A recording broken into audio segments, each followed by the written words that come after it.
오늘도 법회를 함께 해주셔서 대단히 감사합니다.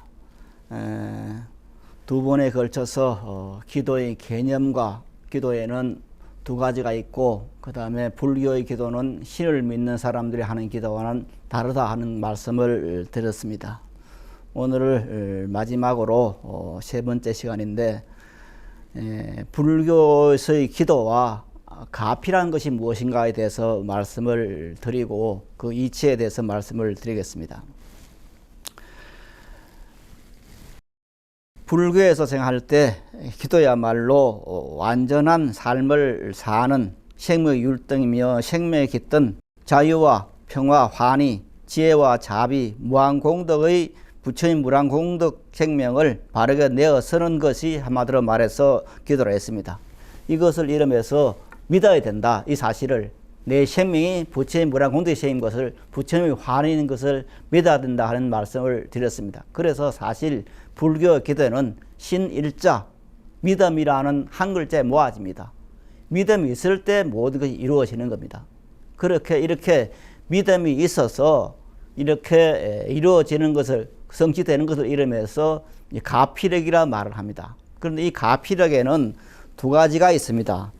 첫째는 현운가피력이라 그럽니다. 현운가피라는 것은 바로 기도를 해서 바로 내가 한 것이 바로 나타나는 것.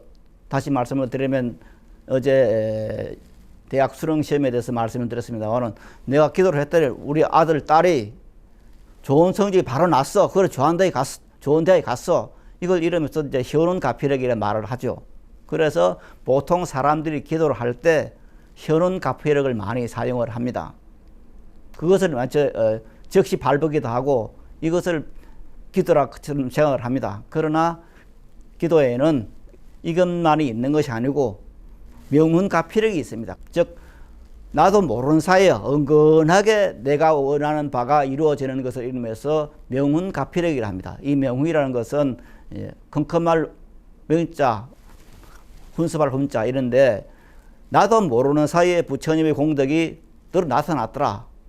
즉 지금까지 몰랐지만은 나중에 보니까 그것이 그때 부처님의 크신 은혜였나 하는 것을 알게 되는 그런 것을 의미해서 명운가피력이라는 말을 합니다. 그래서 가피력에는, 기도의 가피력에는 현운가피력과 명운가피라는 것이 있다.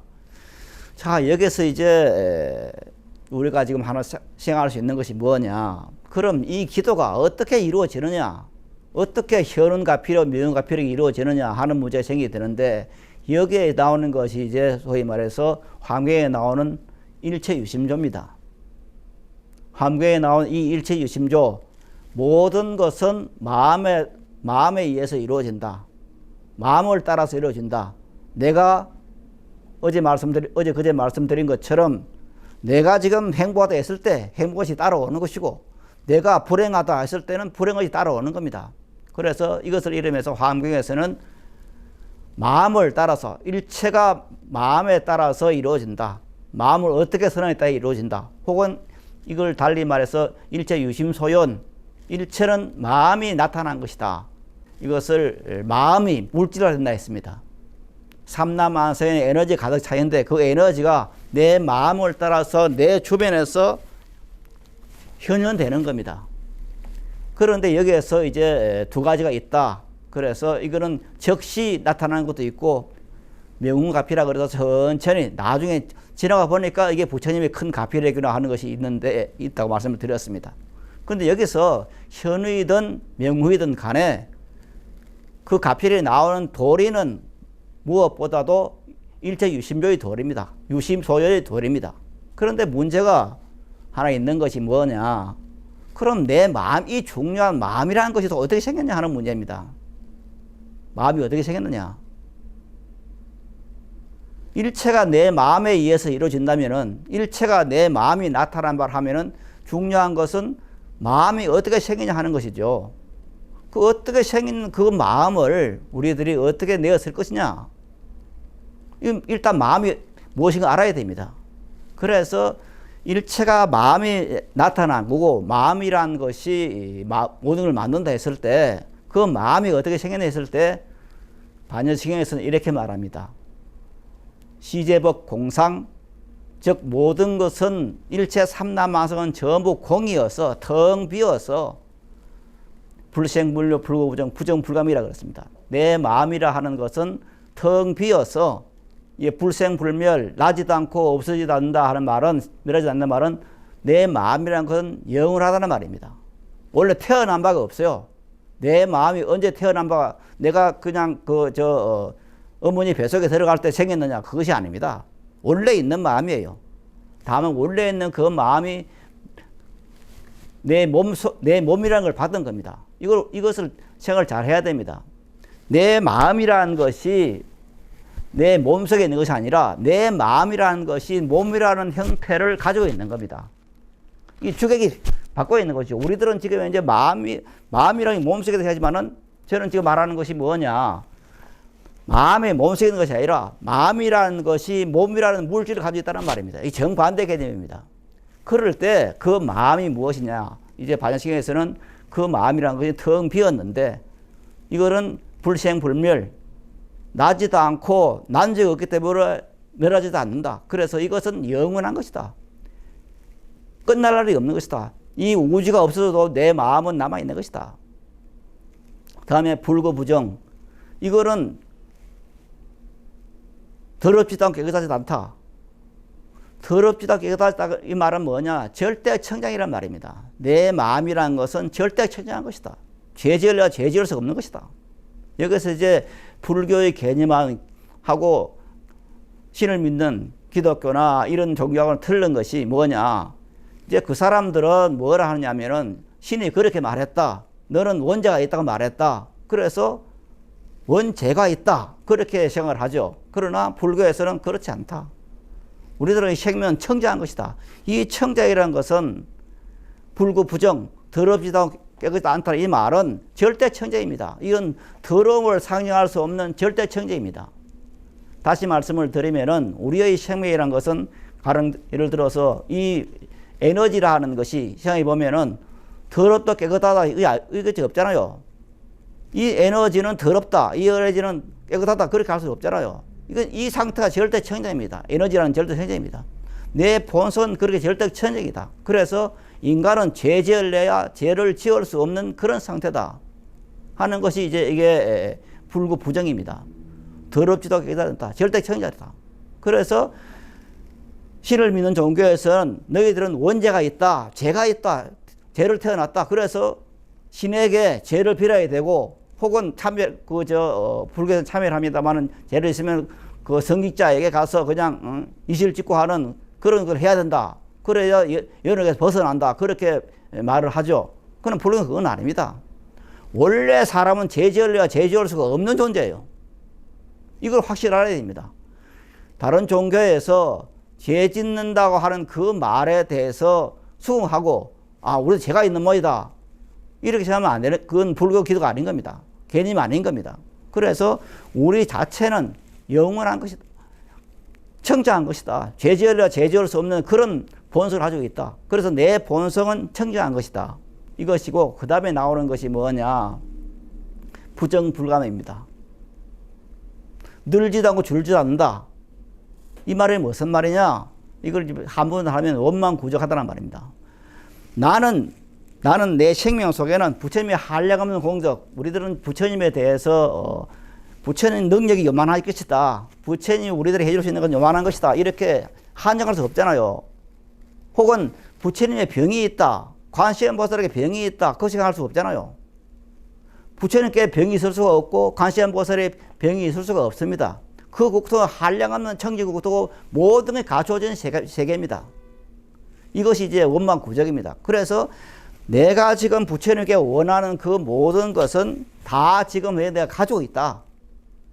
부처님이 가지고 있는 만큼 나는 그런 걸 가지고 있다. 그러니까 부처님과 내가 같은 생명이라 했을 때 뭐냐. 여기서 이제 그것을 확실히 알 때 가별이 나오는 겁니다. 이제 보통 우리가 본문을 통해서 보면은 영업록이라는 것이 많이 나옵니다. 많이 나오는데 저는 항상 아마 여러분들도 많이 들은 적이 있을 겁니다. 칠불선언의 통황스님이라는 저도 잘 아는 스님이 너는 연전에 한 7, 8년 전인가 입적하셨는데 그 스님께서 원래 그 칠벌선의 허벌판이었습니다. 아무 건물이 없었어요. 아짜방에 이름만 있었고 그 건물을 짓기 위해서 통황 스님이 거기 올라가서 조그마한 움막을 지어 놓고 정말 천일 기도를 했답니다. 천일 기도하는데 어느 날 부처님께서 꿈에 나타나서 열쇠를 하나 주더랍니다. 열쇠를 주고 난 뒤에 보니까 계속 그냥 어떤 분이 오면은 거사나 보살을 오면 저 사람은 나한테 이 불사를 위해 돈을 얼마 내겠다 하는 게 딱 보이더랍니다. 그래서 스님 저 불사를 저 보시 좀 하겠습니다. 그러면 보살님은 혹은 거사님은 얼마를 내십시오. 예를 들어 100만 원 내십시오. 1000만 원 내십시오. 1억 내십시오. 그렇게 하면 그 신도님들이 전부가 알았습니다. 그렇게 하더랍니다. 그래서 그 큰 불사를 했습니다. 그것은 뭐냐? 그 통황큰 스님의 기도 원력입니다. 기도 원력에서 그렇게 되는데 이런 것을 이름해서 이제 소위 말해서 현운가피력이죠. 이런 것이 나타나게 되는데 이것은 어디까지나 뭐가 있느냐? 철저하게 부처님의 부정불감, 늘지도 않고 줄지도 않는다. 원만구적하다. 내 생명 속에는 나를 둘러싸고 있는 이 삼라만상에는 모자람이 하나도 없잖아요. 지금 현재 전 지구적으로는 한 70억 인구가 있는데 사실은 이 지구적으로는 70억 인구가 먹고도 남을 만큼 자원이 있어요. 곡식이 있어요. 그런데 이제 이것을 많은 사람은 다 가져가고 없는 사람을 안 주니까 이것이 모자란 처럼 보이지만은 그러나 70억 인구가 다 살 수 있는 어떤 토양이 이 지구에는 있는 겁니다. 이게 이제 부정불감입니다. 늘지도 않고 줄지도 않는 겁니다. 완벽히 와 있는 겁니다. 나를 둘러싸고 있는 이 기운이, 에너지가 모든 걸 완벽하게 조금 더 모자람 없이 해놨습니다. 우리들은 세상을 보면서 예를 들어서 겨울에 눈이 온다 하면은 눈송이가 전부가 같은 눈송이로 육각이 된 같은 눈송이라고 생각하죠. 그러나 현미로 보면 그 눈송이가 전부 각각입니다. 하나도 같은 게 없다 그럽니다. 사람의 손금이 지문이 70이가 다 다르듯이 그 눈송이도 참 모양이 다르다 그럽니다. 그런데 그 눈송이는 완벽합니다. 그럼 눈송이는 완벽한가? 그렇지 않습니다. 돼지는 돼지대로 완벽한 겁니다. 소는 소대로 완벽합니다. 심지어 동속에 사는 굼벵이들도 완벽합니다. 전혀 더럽지 않습니다. 그 자체는. 왜냐하면 똥속에 사는 그것도 청정한 겁니다. 완벽한 겁니다. 그런데 하물며 인간이 뭔가 모자라겠습니까? 아닙니다. 우리 주변을 담고 있는 이 삼라만상이 완벽한 것처럼 나도 완벽하게 태어났습니다. 그게 부처님의 크신 공덕입니다. 우리는 불선을 가지고 태어나기 때문에 내 생명 자체가 완벽하고 모든 걸 다 가지고 있습니다. 이것을 우리가 내어 써야 되는 겁니다. 이걸 이름해서 이제 일체유심조라 하고 그 마음이라는 것은 이렇게 반생에선 불생불멸 불구부정 부정은 불감이다. 영원하고 청정하고 원만구적하다. 이것을 우리들이 믿고 내어 쓰기 위해서 끊임없이 수행하고 하는 것이 바로 불교의 기도다. 이렇게 이해를 하시는 것이 불교의 기도의 바른 이해가 되지 않을까 하는 그런 시간을 하게 됩니다. 여러분 감사합니다.